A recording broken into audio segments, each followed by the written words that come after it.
அன்பு நேயர்களுக்கு கனிவான வணக்கம். தருமபுரி தொகுதியில் சௌமியா வெற்றி பெறுவாரா?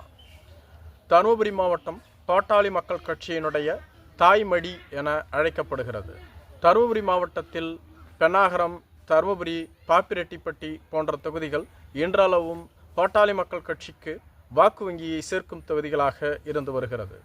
சௌமியா அன்புமணி அவர்கள் இந்த முறை பென்னாகரம் தொகுதியில் போட்டியிடுவார் என எதிர்பார்க்கப்பட்ட சூழ்நிலையில் எவரும் எதிர்பார்க்காத வண்ணமாக அவர் தருமபுரி தொகுதியில் போட்டியிடுகிறார். காரணம் ஜி.கே. மணி என்று சொல்லப்பட்டு வருகிறது. ஜி.கே. மணி இங்கு பாட்டாளி மக்கள் கட்சியின் சார்பில் 3 முறை போட்டியிட்டு வெற்றி பெற்றிருக்கிறார். தற்பொழுது ஜி.கே. மணியின் மகனான தமிழ்குமரன் அவர்கள் காங்கிரஸ் கட்சியின் சார்பில் இங்கு போட்டியிடுகிறார். மேலும் ஜி.கே. மணிக்கு இங்கு தனித்து செல்வாக்கு இருப்பதாக சொல்லப்பட்டு வருகிறது. எனவேதான் தருமபுரி தொகுதியை சௌமியா அன்புமணி தேர்வு செய்யவில்லை என்றும் கூறப்படுகிறது. கடந்த 18வது மக்களவைத் தேர்தலின் பொழுது இவர் தருமபுரி தொகுதியில் போட்டியிட்டிருந்தார். பாப்பிரெட்டிப்பட்டி, பென்னாகரம், தருமபுரி போன்ற தொகுதிகளில் கணிசமான வாக்குகளை பெற்று முன்னிலையில் இருந்து வந்து கொண்டிருந்தார். அரூர் தொகுதியில் விசிகாவின் வாக்குகள்தான் இவர் விழுந்து போவதற்கு காரணமாக அமைந்தது. இவர் 18வது மக்களவைத் தேர்தலின் பொழுது 4,11,367 வாக்குகளை பெற்றிருந்தார். இவரை எதிர்த்து திமுக வேட்பாளர் மணி அவர்கள் 4,32,667 வாக்குகளை பெற்று வெற்றி பெற்றிருந்தார். மேலும் தருமபுரி மாவட்டத்தில் 2,57,939 வாக்காளர்கள் உள்ளார்கள் எஸ்ஐஆர் பணிகளுக்கு பின்பு. மேலும் இதுவரையிலும் நடைபெற்ற தேர்தலில் தருமபுரி தொகுதியில் காங்கிரஸ் கட்சி 3 முறையும், பாட்டாளி மக்கள் கட்சி 3 முறையும், திமுக 5 முறையும், அதிமுக 1 முறையும், தேமுதிக 1 முறையும், ஜனதா கட்சி 1 முறையும், சுயேட்சைகள் 2 முறையும் வெற்றி பெற்றுள்ளார்கள். இங்கு அதிகபட்சமாக திமுக வெற்றி பெற்றுள்ளது. கடந்த காலங்களில் பாட்டாளி மக்கள் கட்சியினுடைய கோட்டையாக இது கருதப்பட்டு வருகிறது.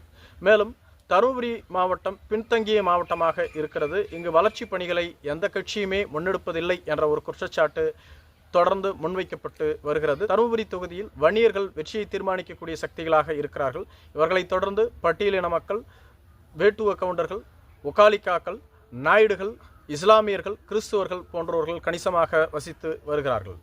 மேலும் தற்பொழுது தருமபுரி தொகுதியில் இந்த தொகுதியை அதிமுக தனது கூட்டணி கட்சியான பாட்டாளி மக்கள் கட்சிக்கு ஒதுக்கியுள்ளது. பாட்டாளி மக்கள் கட்சியின் சார்பில் சௌமியா அன்புமணி அவர்களும், இதேபோன்று திமுக தனது கூட்டணி கட்சியான தேமுதிகவிற்கு இந்த தொகுதியை ஒதுக்கியுள்ளது. தேமுதிகவின் சார்பில் இளங்கோவன் அவர்கள் போட்டியிடுகிறார்கள். தேமுதிகவின் சார்பில் இங்கு பல வேட்பாளர்கள் பரிசீலனையில் இருந்தாலும் இறுதியாக இளங்கோவன் தேர்வு செய்யப்பட்டுள்ளதாக சொல்லப்பட்டு வருகிறது.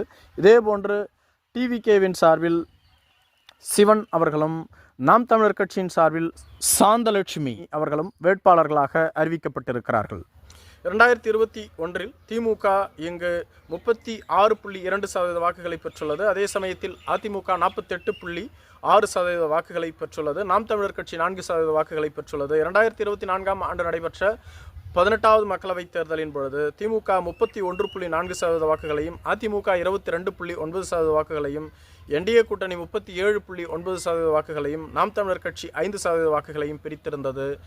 இந்த தேர்தலில் பாட்டாளி மக்கள் கட்சியின் வேட்பாளரான சௌமியா அன்புமணி அவர்கள் வெற்றி பெறுவதற்கான அதிகபட்ச வாய்ப்புள்ளது. காரணம் 18வது மக்களவைத் தேர்தலின் பொழுது இங்கு அதிமுக, பாஜக என்ற இரு கட்சிகளும் பெற்ற வாக்குகளை கூட்டும் பொழுது அது திமுகவின் வாக்கு வங்கியை விட அதிகமாக வருகிறது.